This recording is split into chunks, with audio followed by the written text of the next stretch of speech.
자, 오늘은 20세기에 가장 똑똑하면서도 동시에 가장 논란이 많았던 한 인물에 대해 이야기해볼까 합니다.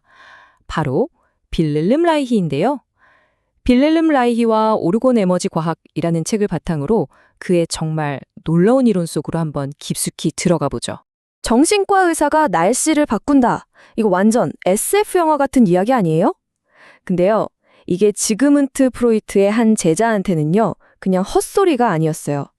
인간의 마음을 파고들다 보니까 평생의 연구 끝에 도달한 아주 지극히 논리적인 결론이었다는 거죠.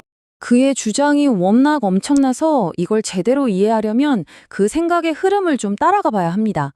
초기 정신분석 연구에서 시작해서 마지막에는 우주론까지 어떻게 생각이 발전해 나갔는지 한번 쭉 따라가 보겠습니다. 자, 그럼 첫 번째, 빌렐름 라이히는 대체 어떤 사람이었을까요?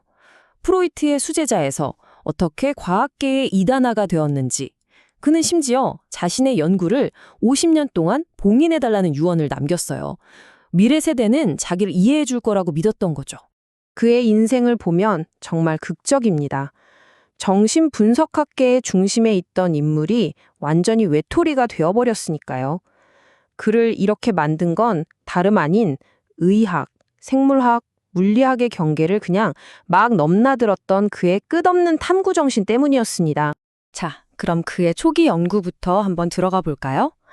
라이히는 바로 여기서부터 우리의 정신적인 문제가 사실은 신체적인 어떤 에너지적인 근원에서 비롯된다고 생각하기 시작합니다. 그는 기능적 사고라는 아주 독특한 관점을 개발했는데요. 이게 뭐냐면 세상을 그냥 딱딱한 기계처럼 보거나 아니면 반대로 완전히 신비로운 무언가로 보는 양극단에 모두 거부하는 방식이었어요.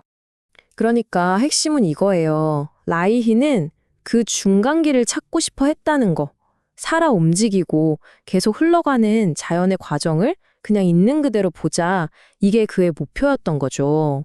이러한 관점은 그의 가장 기초적인 이론, 바로 오르가즘 이론으로 이어지는데요. 한마디로 정신이 건강하다는 건 억압된 생명 에너지를 우리 몸이 완전히 방출해낼 수 있느냐 없느냐에 달렸다는 주장이었습니다. 그는 이 방출되지 못하고 꽉 막힌 에너지가 우리 몸에 성격 갑옷이라는 걸 만들어낸다고 봤습니다. 이 개념이야말로 몸과 마음이 어떻게 연결되어 있는지를 정말 기가 막히게 보여주는 부분이죠. 그러니까 어릴 때부터 감정을 억누르면 몸이 스스로를 방어하려고 근육을 긴장시키고 이게 만성화되면서 딱딱한 갑옷이 된다는 거예요. 그래서 그의 치료법은 이 근육 갑옷을 물리적으로 풀어주는 데 집중했습니다. 그래야 갇혀있던 생명에너지가 다시 자유롭게 흐를 수 있다고 본 거죠.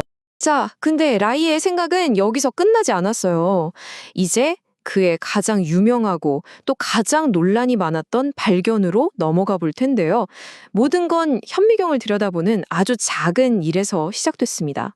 그가 실험을 하다가 모래 같은 무기물을 아주 뜨겁게 가열했더니 거기서 뭔가 살아있는 에너지 덩어리 같은 게 생겨나는 걸 본 겁니다. 정말 놀라운 광경이었겠죠? 그는 이 푸르게 빛나는 작은 에너지 주머니에 바이온이라는 이름을 붙였어요.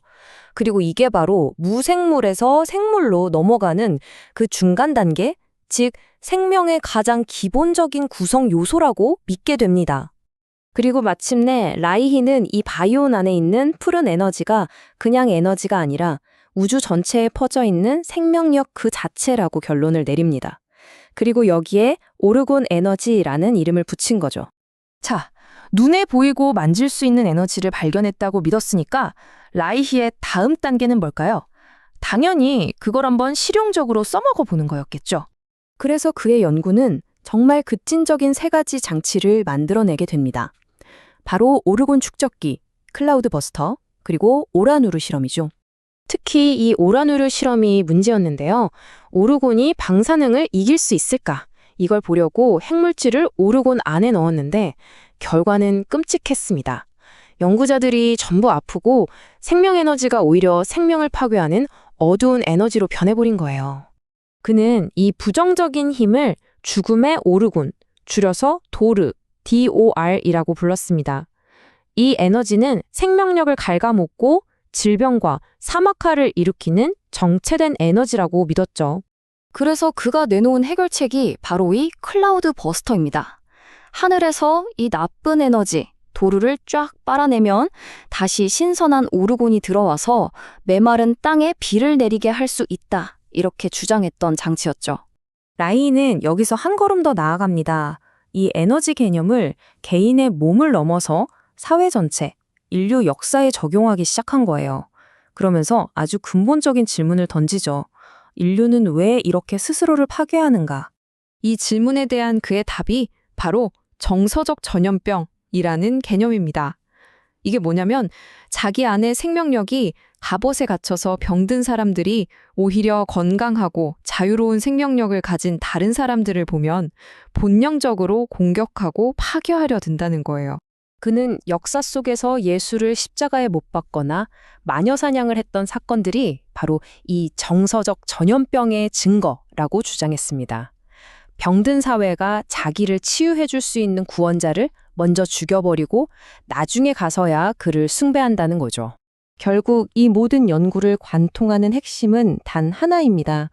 우리가 잃어버린 어떤 근본적인 진실, 즉 우리 내면의 자연과 다시 연결되어야만 인류가 살아남을 수 있다는 라이히의 아주 열정적인 믿음이었어요. 결국 라이히의 연구는 우리에게 아주 도발적인 질문 하나를 남깁니다. 바로 이거죠. 만약 우리 자신의 감정이 자연이라는 거대한 에너지 흐름의 일부라면 우리가 그 연결을 딱 끊어버렸을 때 과연 무슨 일이 일어날까? 어쩌면 우리 자신과 이 세상의 진짜 건강은 이 질문에 대한 답을 찾는 데 달려 있는지도 모르겠습니다.